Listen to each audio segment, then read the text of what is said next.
Assalamualaikum warahmatullahi wabarakatuh.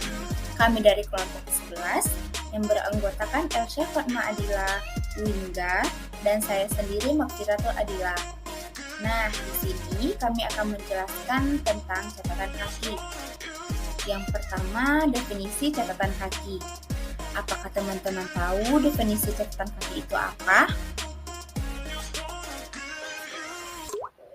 Nah, definisi catatan kaki atau footnote adalah teks berisikan keterangan khusus yang dituliskan di bawah halaman. Catatan kaki bertujuan untuk menjelaskan sumber suatu kutipan, pendapat, atau ikhtisan. Nah, tujuan catatan kaki ini ada 4. Yang pertama, menyusun pembuktian. Pembuktian dapat dibeberkan di dalam teks, dapat pula dimasukkan dalam catatan kaki atau keduanya. Yang kedua, menyatakan utang budi. Menyebut nama pengarang yang dikutip pendapatnya itu.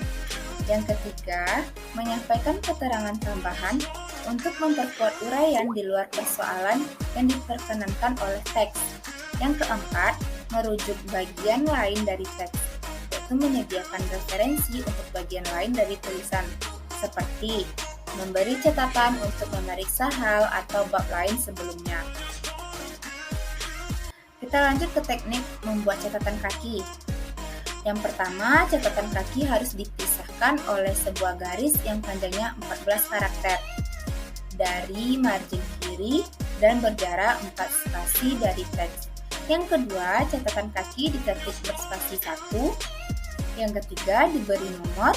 Yang keempat, nomor catatan kaki diketik dengan jarak 6 karakter dari margin kiri. Yang kelima, jika catatan kakinya lebih dari 1 baris, maka baris kedua dan selanjutnya dimulai seperti margin teks biasa atau tepat pada margin kiri. Yang keenam, jika catatan kakinya lebih dari 1, maka jarak antara satu catatan dengan catatan yang lainnya adalah sama dengan jarak spasi teks. Yang ketujuh, jarak baris terakhir catatan kaki tepat 3 cm dari pinggir kertas bagian bawah.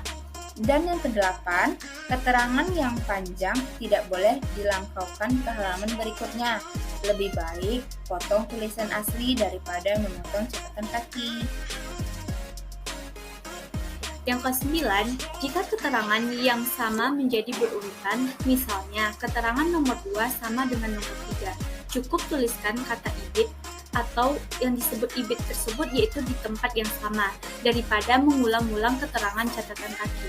Yang ke-10, jika ada keterangan yang sama tapi tidak berurutan, berikan keterangan op.cheat, lih, kurung kerawal X merupakan nomor keterangan sebelumnya. Yang ke-11, jika keterangan seperti objek tetapi isinya keterangan tentang artikel, gunakan log.cheat.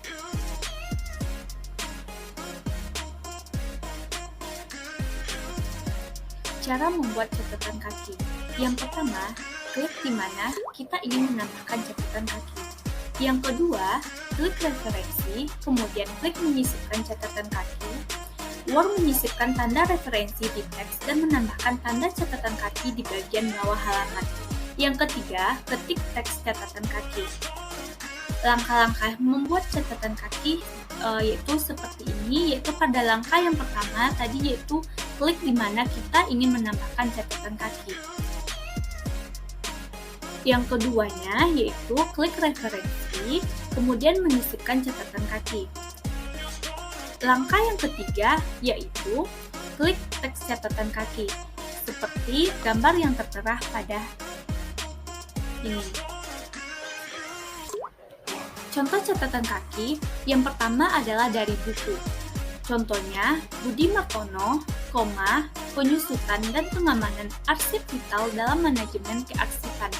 Buka kurung, Jakarta, titik 2, Pustaka, Sinar Harapan, 1994, tutup kurung, halaman, titik 16.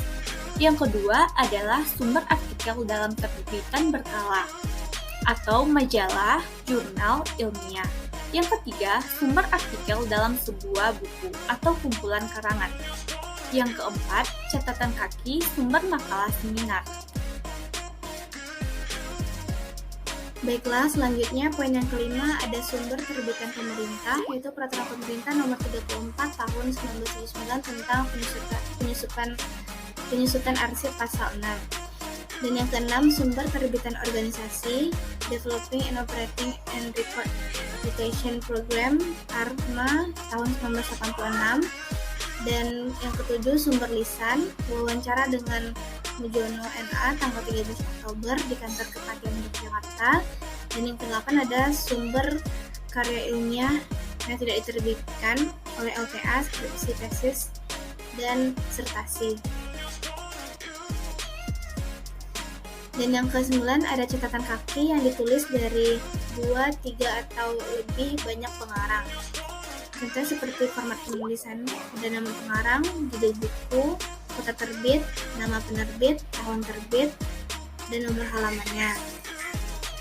Contoh penulisan, Muhammad Mulkan Fauzi dan kawan-kawan, Jomblo Berdasi, Tasikmalaya, Lingkar Pena 2014.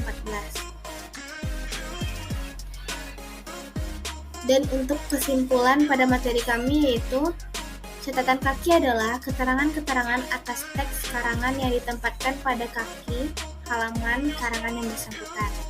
Catatan kaki bukan semata-mata dimaksudkan untuk menunjuk sumber tempat terdapatnya sebuah kutipan, tetapi dapat juga dipakai untuk memberi keterangan-keterangan lainnya terhadap teks. Oleh karena itu, catatan kaki dan bagian dari teks yang akan diberi penjelasan itu terdapat suatu hubungan yang sangat erat. Baiklah, sekian dari kelompok kami. Apabila ada salah kata, mohon maaf. Wabillahi taufiq wal hidayah. Wassalamualaikum warahmatullahi wabarakatuh.